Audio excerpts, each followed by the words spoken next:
Second भाव होता है परिवार का, कुटुंब का, संचित धन का और वाणी का। आज हम जानेंगे कि आपके संतान की वाणी कैसी है। अब आप बोलेंगे ये तो बहुत ही सिंपल है, वो तो इसके लिए कुंडली क्या देखना, ये तो बात करने के तरीके से ही पता चल जाएगा। अगर ऐसा है तो परिवार वाले अपने ही घर के सदस्य को क्यों नहीं समझ पाते हैं, उनके बीच में मिसअंडरस्टैंडिंग से क्यों होती हैं और अपने ही परिवार वालों की बातें हमें चुभने क्यों लगती हैं। वाकई में आपको सच और झूठ का भेद पता करना हो तो इस वीडियो के माध्यम से आप चीज़ों को समझ सकेंगे, स्वयं को भी और अपने परिवार वालों को भी समझ सकेंगे। हमें उस पर कितना ट्रस्ट करना चाहिए, उसके निर्णयों पे, उसके फैसलों पे हमें कितना उसका साथ देना चाहिए। कहते हैं कि ज्ञान हर उलझी हुई चीज़ को सुलझा सकता है। कौन है आपके परिवार में आदर्शवादी?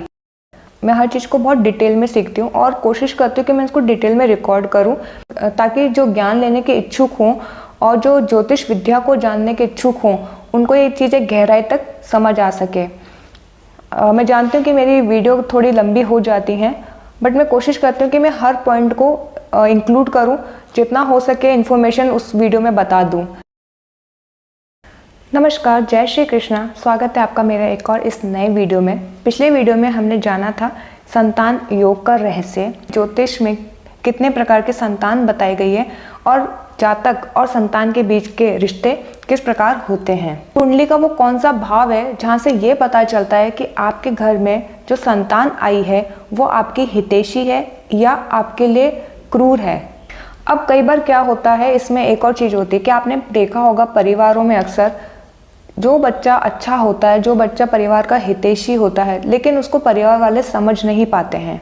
ये अक्सर हर घरों में ये होता है। यहाँ पे कुंडलियाँ हेल्प करती हैं समझने में कि कौन सही है, कौन गलत है, किसके साथ हमें कैसा रिश्ता रखना चाहिए।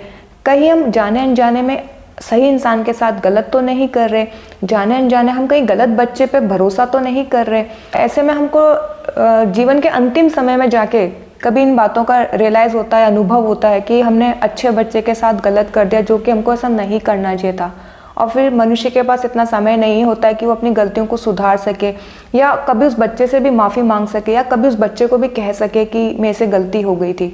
तो समय रहते हुए अगर आप चीज़ों को समझना चाहते हैं तो आप इस वीडियो के माध्यम से समझ सकते हैं।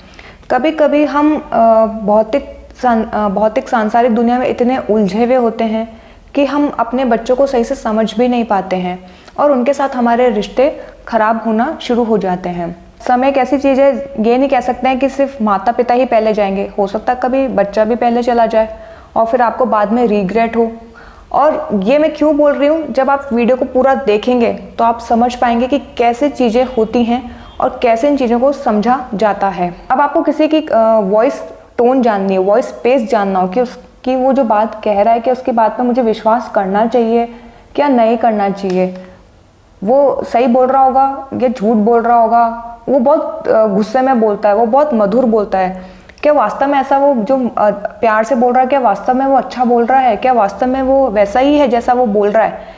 इस तरह के जो क्वेश्चंस होते हैं ना, इस तरह की जो रहस्यमय बातें होती है, जो हम कभी कभी हमारे अंदर क्लैरिटी नहीं होती कि हम वास्तव में उसके बारे में जो सोच रहे हैं वैसा है कि नहीं, उस पर हमें ट्रस्ट करना चाहिए कि नहीं चाहिए, उसकी वाणी पे हमें ट्रस्ट करना चाहिए कि नहीं चाहिए कि वो जो बोल रहा है वो सही बोल रहा है या नहीं बोल रहा है, उसमें कहीं झूठ तो नहीं है।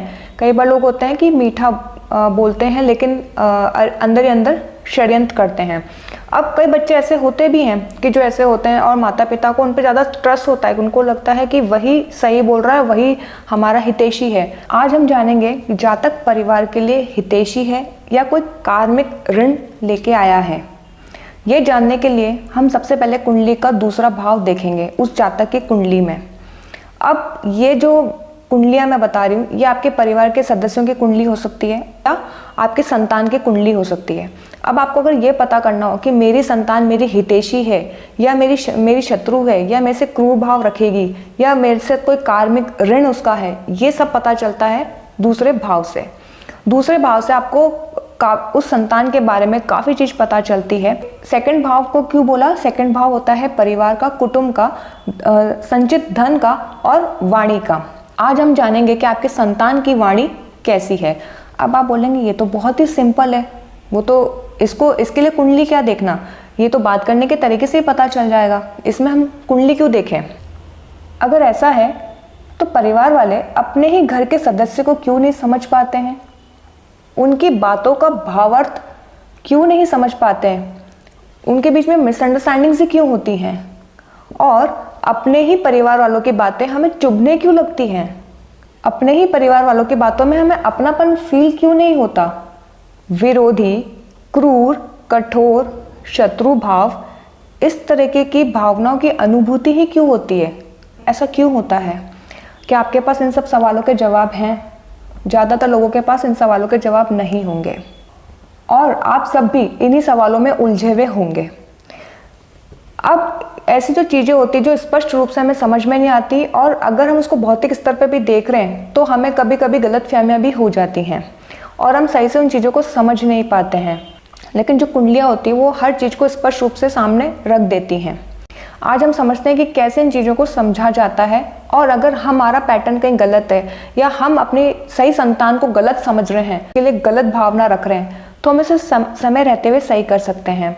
और अगर कोई संतान हमारे वाकई में कार्मिक ऋण के रूप में आई है तो हमारा उसके साथ व्यवहार कैसा होना चाहिए, हमें उस पर कितना ट्रस्ट करना चाहिए, उसके निर्णयों पे, उसके फैसलों पे हमें कितना उसका साथ देना चाहिए, ये सब समझने के लिए कुंडलियां यहाँ पे हेल्प करती हैं। कुंडली का दूसरा भाव जातक का प्रारंभिक बचपन होता है, यानी कि जहाँ पे उसने अपना बचपन जिया होता है, उस परिवार का माहौल कैसा उसको मिला होता है, वहाँ सेकंड भाव से वो भी पता चल जाता है कि बहुत डिसिप्लिन वातावरण मिला है या बहुत इमोशनल वातावरण उसको मिला है, कि एक भावनात्मक लगाव हो सबके बीच में उस बच्चे के प्रति भी, या उसको बहुत डिसिप्लिन में रखा गया हो, बहुत कठोरता के साथ रखा गया हो। ये सब भी कुंडली के सेकंड भाव से पता चल जाता है। कुंडलियाँ ये भी हेल्प करती हैं, कभी कभी आपको ये भी लगता है कि जब आप अपनी बात कहते हैं और आप बहुत होता है कि कई बार संतान बहुत इमोशनल होती है लेकिन परिवार वाले इतने इमोशनल नहीं होते हैं। अब ऐसे में क्या होता है कि जब संतान अपनी बात, दिल की बात खोल के रखती है कि ऐसा नहीं, ऐसा मुझे ऐसा फील हुआ, मुझे ऐसा बुरा लगा,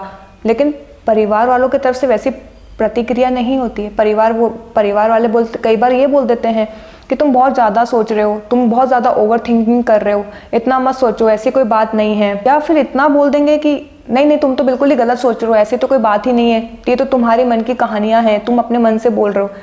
ये जब सब चीज़ें जब सामने आती ना, तब इंसान को बुरा लगता है।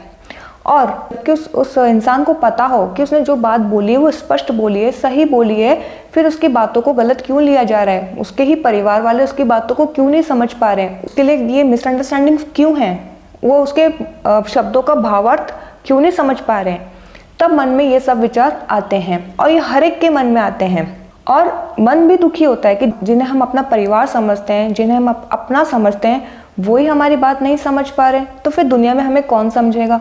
इस तरीके की भावनाएं भी बच्चे के मन में आती है और हर इंसान के मन में आती है। और कभी कभी तो अपनी कही हुई बात पे भी डाउट होने लगता है जब परिवार वाले उनकी बात नहीं समझ पाते। कभी कभी संतान को ये भी लगता है कि क्या वाकई में मैंने कोई गलत बात कह दी, क्या मुझे ये बात नहीं कहनी चाहिए थी, क्या मैं वाकई में इतना गलत हूँ। इस तरीके के डाउट अपने आप पे करने लग जाता है, जिससे उसका आत्मविश्वास कहीं ना कहीं डगमगाता है।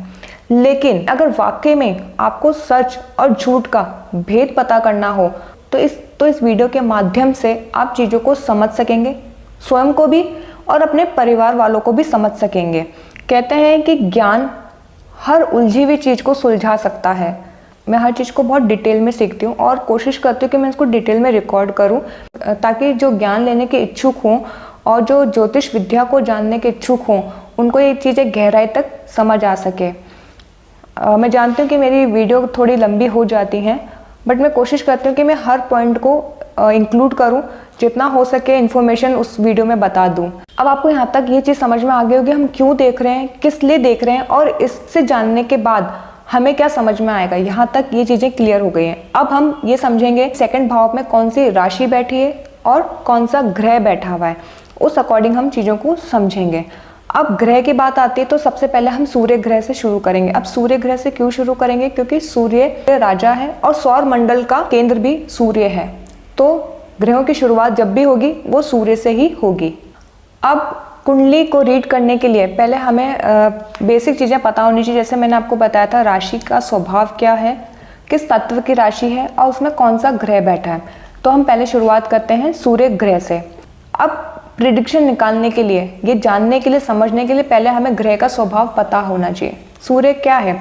ज्योतिष शास्त्र में सूर्य को तपस्वी, एकाकिक और राजसिक ग्रह माना गया है। तपस्वी क्यों कहा गया है? क्योंकि सूर्य ही ऊर्जा का स्रोत है। एकाकिक ग्रह क्यों कहा गया है? क्योंकि सौर मंडल में अगर आप देखें तो केंद्र में केवल सूर्य ही रहता है और सूर्य की ही चारों ओर सारे ग्रह चक्कर लगाते हैं। राजसिक ग्रह है, मैंने बताया कि सूर्य एक राजा है। सूर्य कभी किसी से दबता नहीं है और ना कभी किसी ग्रह से अस्त होता है।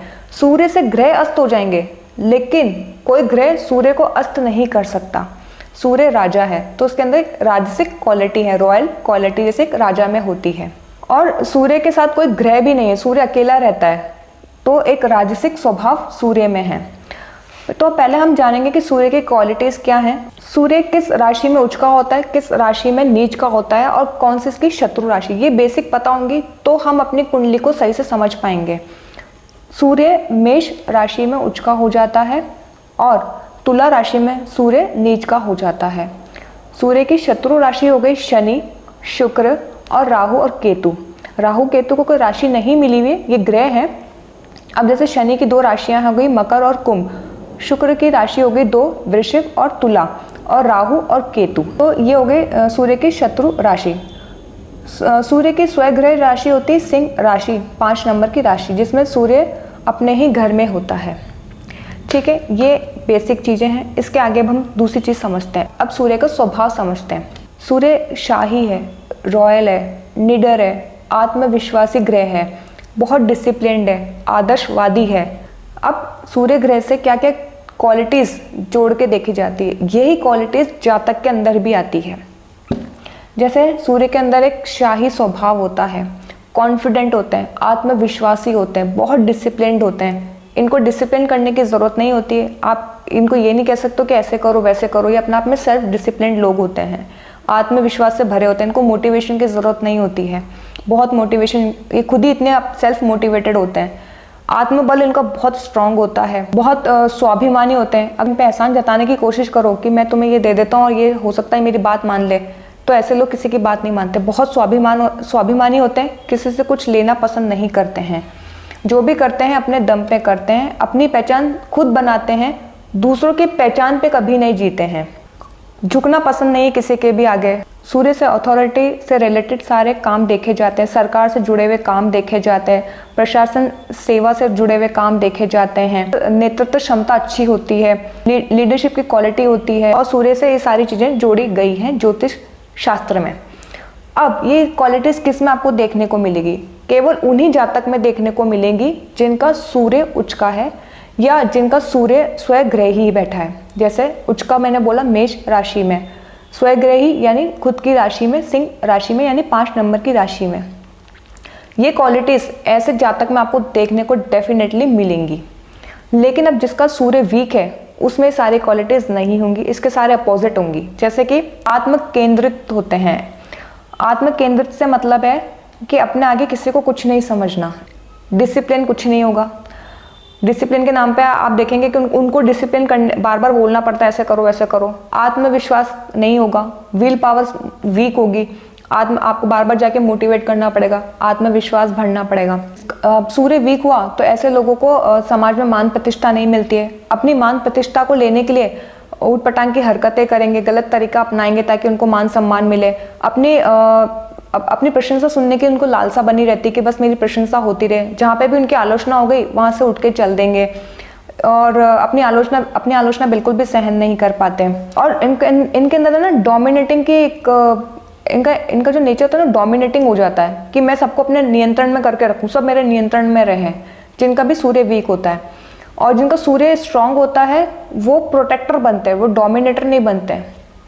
वो प्रोटेक्ट करते हैं अपने फैमिली को, अपने रिश्तों को प्रोटेक्ट करते हैं। लेकिन जिनका सूर्य वीक है वो डोमिनेट करने की कोशिश करेंगे क्योंकि उनमें खुद में कोई क्वालिटीज़ नहीं होंगी और वो सोचेंगे कि लोग मेरे आगे आगे झुकें। ऐसी एक्सपेक्टेशन को अपने मन में बिठा लेते हैं और लोगों से एक्सपेक्ट करते हैं कि लोग उनके सामने आके झुकें। तो लोग भी क्यों झुकेंगे जब तक अगला कुछ होगा नहीं, उसकी मान प्रतिष्ठा नहीं होगी, उसका आदर्शवादी नहीं होगा, उसका चरित्र अच्छा नहीं होगा, तो लोग कैसे झुकेंगे।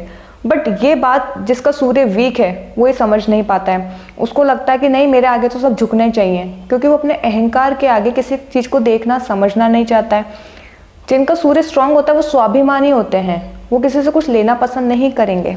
लेकिन जिनका सूर्य वीक है वो अहंकारी होते हैं, वो सब पे अपना नियंत्रण करने की कोशिश, अहंकार जताने की, उनकी बातों में आपको दिखेगा अहंकार है। अब ये हो गई सूर्य की क्वालिटीज़ और डिसक्वालिटीज़। अब जैसे सेकंड भाव में अगर सूर्य बैठा है और स्वग्रह ही है, यानी 5 नंबर की राशि में, सिंह राशि में, तो बहुत बढ़िया है।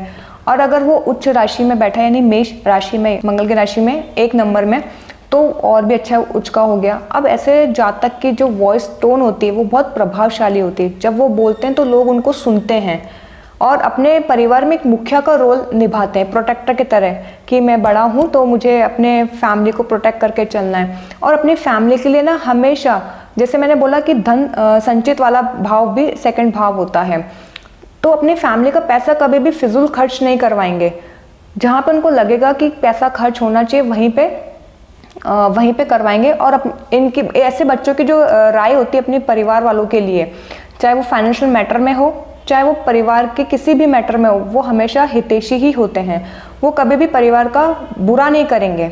इनका जो वॉइस पेस हो सकता है ऑर्डरिंग वे में हो, जैसे निर्देश देने वाला। कई बार लोगों को गलत लग जाएगा कि ये हमें क्यों ऑर्डर दे रहा है, ये तो हमसे छोटा है, ये हमारा बच्चा है, या बच्चा हो के हमको क्यों ऑर्डर दे रहा है।